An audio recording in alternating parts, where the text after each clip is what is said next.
This is the last project that I finished on my rigid heddle loom, and I just learned a different way to secure the weft at the end instead of tying knots.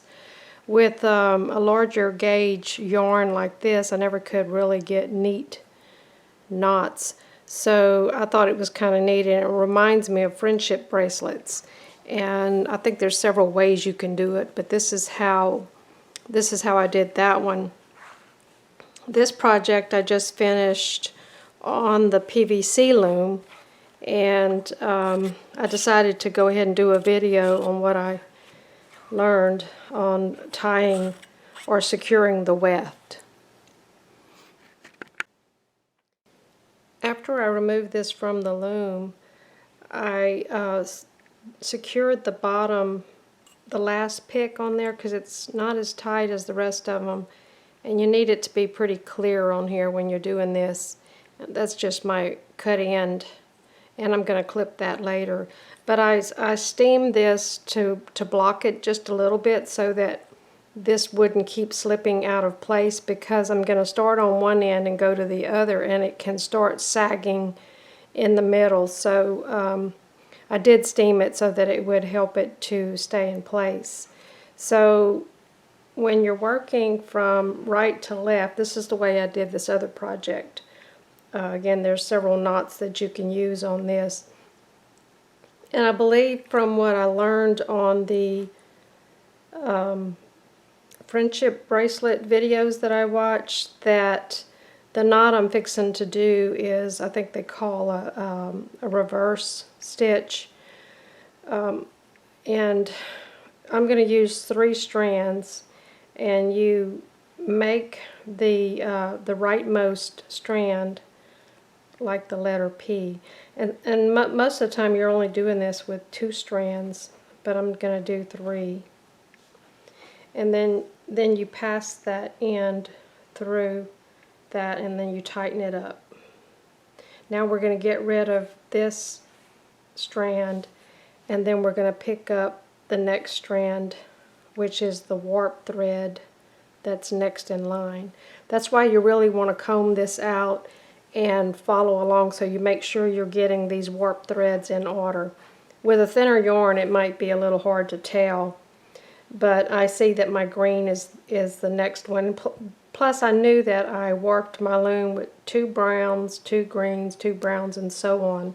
So I can kind of keep it straight by keeping track of that. So now I have a new set of 3 strands, so I'm going to make that P again and then pass it through the loop and bring it all the way up to the fail line. I'm going to try to make it through this video without the dogs barking. So now I've gotten rid of 2 strands, and I'm going to pull another brown one into play, and I'm going to continue this reverse stitch all the way back. I believe the reverse stitch in the friendship bracelet, you would actually do this twice on the same set of strands, but I'm only doing it once, so I guess it's a half stitch. I don't know the technical terms. I'm a fairly new weaver, even though I've been weaving for several years. I have other hobbies, so I haven't tried a whole lot of complicated things. So I'm sorry if I don't know the technical terms. But I'm going to continue this all the way to the other side, and then I'm going to reverse and come back, but I'm going to do like a forward stitch or a half of a forward stitch to come back in this other way. There's other videos I've seen where they take the whole work and they flip it over, and then I've seen some videos where they actually instead of taking the outmost one, they still do that same stitch, the same forward stitch going back. But the way I did this one, I did the backward stitch going this way and the forward stitch going that way, and I ended up with this little zigzag pattern because I had a multicolored warp. for time's sake, instead of going all the way to the end and coming back, I'm just going to stop right here, just like this was the whole weaving project. You can see how much more even this design looks now that I've secured that bottom weft.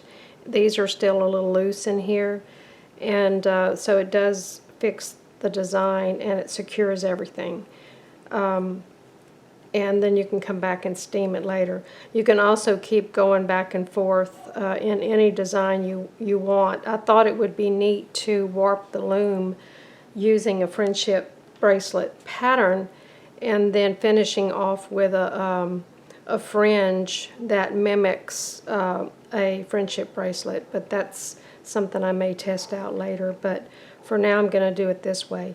So let's just say I got to the end of my selvage and I want to turn around and go back.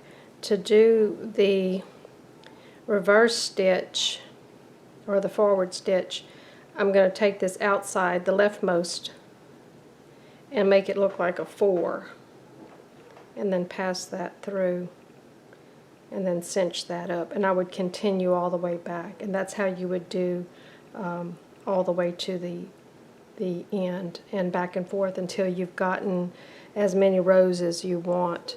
I don't remember how many I did on this one. It was 4 or 5, but you might want to plan leaving enough fringe on both ends so that you can play with this. And then I came back and I used my fringe twister to twist these strands, and I think it looks pretty nice.